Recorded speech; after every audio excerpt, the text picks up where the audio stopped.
3 मई 2020 के कुछ महत्वपूर्ण करंट अफेयर लेके आपके आगे मैं हाजिर हूं। स्वागत करता हूं आप सभी का star education by Sunil sir YouTube channel में। आशा करता हूं आप सभी बहुत अच्छे होंगे। चलिए शुरू करते हैं हम लोग। सबसे पहले दुनिया भर में कोरोना वायरस के केसेस कितने हैं? 34,62,903 हो चुके हैं अब तक, और मरने वालों की संख्या जो है 2,43,569 पहुंच चुकी है। और लगभग ठीक होने वालों की संख्या जो है वो भी लगातार बढ़ ही रही है। ठीक है, और बात करता हूं मैं अमेरिका के अंदर, तो अमेरिका के अंदर जो ये केसेस हैं वो भी लगातार बढ़ रहे हैं। और एक नंबर पे है अमेरिका, मरने वालों की संख्या 66,819 है। और नंबर 2 पे स्पेन है, नंबर 3 पे इटली है। ये लगातार टॉप 3 कंट्री ही बने हुए हैं अभी। आगे बढ़ते हैं हम लोग। तो हमारे प्यारे भारत की स्थिति भयानक दिख रही है मुझे। एक दिन के अंदर 2,500 केस देखने को मिल रहे हैं लगभग, और 39,699 कंफर्म केस हो चुके हैं। और मरने वालों की संख्या जो है वो 1,323 हो चुकी है। एक नंबर पे महाराष्ट्र है, 2 नंबर पे गुजरात है, 3 नंबर पे दिल्ली है, जहां पे सबसे ज्यादा केसेस जो है वो देखने को मिल रहे हैं। चलेगा, सबसे पहला क्वेश्चन है हमारा कि कोयला मंत्रालय ने कोयला खदानों के निरंतर परिचालन के लिए किस इकाई की स्थापना की है? तो अभी हाल ही में कोयला मंत्रालय ने कोयला खदानों को निरंतर परिचालन के लिए पीएमयू यूनिट की स्थापना की है। ए ऑप्शन जो है इस क्वेश्चन का बिल्कुल ठीक है। कोयला मंत्रालय ने, मतलब अभी लॉकडाउन वगैरह का टाइम पीरियड चल रहा है, इसी वजह से लगातार जो है कोयला की खदान चलते रहे, उस वजह से प्रोजेक्ट मॉनिटरिंग यूनिट, जिसको पीएमयू के रूप में जान रहे हैं हम लोग, इसकी स्थापना की है।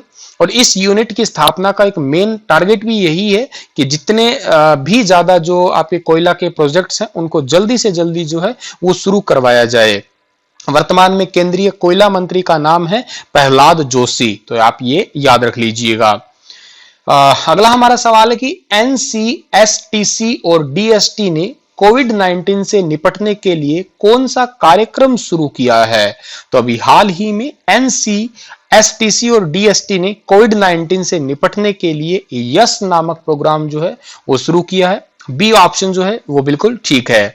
इस यस का भी फुल फॉर्म है, वाई का मतलब है year of awareness on science and health. I'll repeat again, year of awareness on science and health, ये कार्यक्रम शुरू किया है। वर्तमान में किसने शुरू किया? ये केंद्रीय विज्ञान और प्रौद्योगिकी डिपार्टमेंट ने, ठीक है, department of science and technology ने शुरू किया है, ठीक है, जिसको हम लोग एनसीएसटीसी के नाम से भी पुकारते हैं, जो कि ministry of science and technology का डिपार्टमेंट में आता है, काम करता है। मनरेगा के तहत सबसे ज्यादा रोजगार देने वाला राज्य कौन सा है? तो मनरेगा के तहत सबसे ज्यादा रोजगार देने वाला राज्य है छत्तीसगढ़। डी ऑप्शन जो है वो बिल्कुल ठीक है। छत्तीसगढ़ राज्य है, तो छत्तीसगढ़ की बात की जाए हम, तो आप मुझे कमेंट सेक्शन में चलिए मनरेगा की फुल फॉर्म बताइएगा, और मनरेगा की स्थापना कब हुई थी ये भी बताइएगा लिख के। छत्तीसगढ़ की जो मुख्यमंत्री की बात की जाए तो है भूपेश बघेल। छत्तीसगढ़ के जो गवर्नर है उनका नाम है अनसुईया उकी। और छत्तीसगढ़ के जो राजधानी है वो है रायपुर। हालांकि जो रायपुर है उसका नाम बदल के नया रायपुर कर दिया गया, और बाद में इसका नाम अटल नगर भी कर दिया गया है। और टोटल एरिया छत्तीसगढ़ का है 135,191 वर्ग किलोमीटर। छत्तीसगढ़ को भारत में धान का कटोरा भी कहा जाता है, क्योंकि यहाँ पे साल में 2 बार धान होते हैं। गूगल पे इंडिया के नए सलाहकार के रूप में किसे नियुक्त किया गया है? गूगल पे इंडिया के नए सलाहकार के रूप में नियुक्त किया गया है शिखा शर्मा को। ए ऑप्शन जो है इस क्वेश्चन का बिल्कुल ठीक है। गूगल पे के वर्तमान में जो सीईओ है उनका नाम तो सुंदर पिचई है, याद रखिएगा। शिखा शर्मा जो आपको फोटो में दिखाई दे रही होगी यही है। गूगल जो है, गूगल के सीईओ सुंदर पिचई, जो कि तमिलनाडु इंडिया के रहने वाले हैं। गूगल की मदर कंपनी या पेरेंट कंपनी का नाम अल्फाबेट है, उनके सीईओ भी जो है वो भी सुंदर पिचई ही है।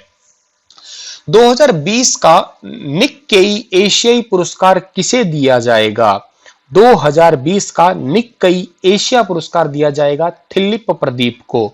डी ऑप्शन जो है इस क्वेश्चन का बिल्कुल ठीक रहेगा। संस्कृति और समुदाय का पुरस्कार दिया जाएगा राम प्रसाद कदेल को दिया जाएगा।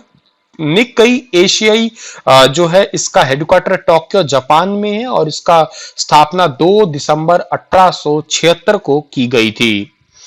जापान ने ऑर्डर ऑफ राइजिंग सन से किसे सम्मानित किया गया है? ठीक है, जापान ने ऑर्डर ऑफ राइजिंग सन जो है इसे किसे सम्मानित किया है? तो ये सम्मानित किया है थंगजाम धावली सिंह को। सी ऑप्शन जो है इस क्वेश्चन का हमारा बिल्कुल ठीक रहेगा। ये जापान के ऑर्डर ऑफ राइजिंग सन आपको फोटो में दिखाई दे रहा होगा, ये वाला पुरस्कार है। और ये मणिपुर के डॉक्टर थंगजाम धावली को जो मिला है, ये जो आपको फोटो में दिख रहे हैं यही है थंगजाम धावली, और इन्हीं को मिला है। और जापान के प्रधानमंत्री शिंजो आबे हैं, और जापान की जो राजधानी है वो टोक्यो है। जापान की करेंसी है येन। विकास अभय ऋण योजना किस बैंक ने शुरू की है? विकास अभय ऋण योजना शुरू की है कर्नाटक विकास ग्रामीण बैंक ने। सी ऑप्शन सही है इस क्वेश्चन का हमारा। विकास अभय ऋण योजना जो है इसके तहत क्या होगा कि लघु और सूक्ष्म और मध्यम उद्योग को राहत देने के लिए योजना शुरू की गई है, क्योंकि कोविड-19 के कारण सभी की व्यावसायिक गतिविधि है वो तो रुक ही गई है। और इसी वजह से ये विकास अभय ऋण योजना जो है ये मीडियम और आपका जो स्मॉल है उन बिजनेसमैन को जो है लाभ देने के लिए की गई है, और इनका लोन वगैरह माफ करना, इनकी ब्याज वगैरह माफ करने से रिलेटेड ये योजना है। कर्नाटक विकास बैंक है, इनके वर्तमान में जो अध्यक्ष है इनका नाम है पी गोपी कृष्ण। इसका हेडक्वार्टर धारवाड़ कर्नाटक में ही है। स्थापना 12 सितंबर 2005 को हुई थी। भौगोलिक संकेत या इसे आप जीआई टैग के नाम से भी जान सकते हैं, ये इनमें से किसे मिला है? मोस्ट इंपॉर्टेंट क्वेश्चन है, ये याद रखिएगा आप लोग आने वाले किसी पेपर के लिए।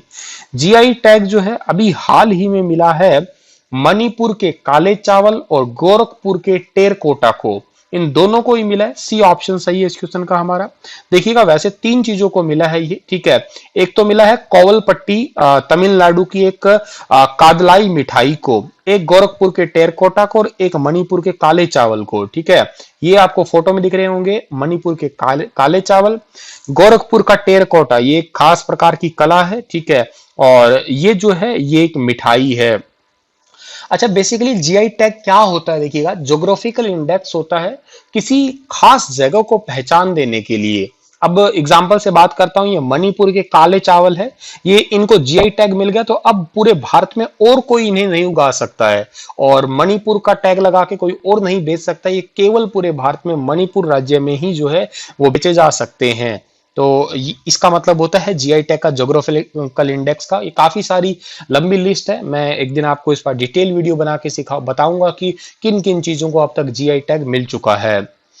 हाल ही में कौन सा कार्यक्रम दुनिया का सबसे ज्यादा देखे जाने वाला कार्यक्रम बन चुका है? आप सभी को यकीनन पता होगा, दुनिया में सबसे ज्यादा देखे जाने वाला कार्यक्रम जो है वो बना है रामायण। ये ऑप्शन सही है। मुझे भी पर्सनली काफी हद तक इम्प्रेस कर रहा है, काफी हद तक मैं इसको देख रहा हूं। 16 अप्रैल तक को जो है एक दिन में 7.7 करोड़ लोगों ने जो है इस कार्यक्रम को देखा था। सबसे ज्यादा देखे जाने वाला ये कार्यक्रम बन गया है। रामानंद सागर ने वास्तव में चीज ही बनाई है, बहुत गजब की जो है आर्ट, काफी सारी चीजों को संजो के रखा है इसमें।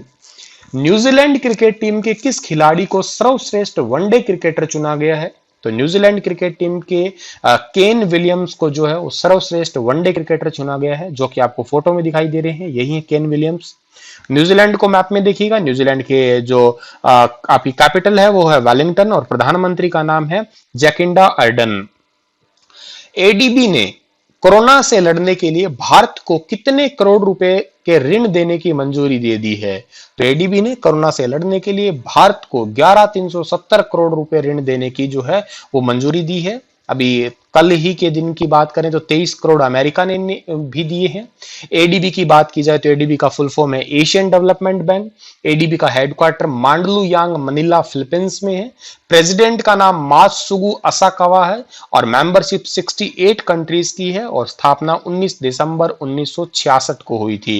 इसी के साथ ये लेक्चर समाप्त होता है। कल फिर हाजिर होऊंगा आपके साथ में कुछ लेटेस्ट अपडेट के साथ में। तब तक के लिए आप हंसते रहना, मुस्कुराते रहना, वीडियो को शेयर करना, लाइक करना, कमेंट करना। धन्यवाद।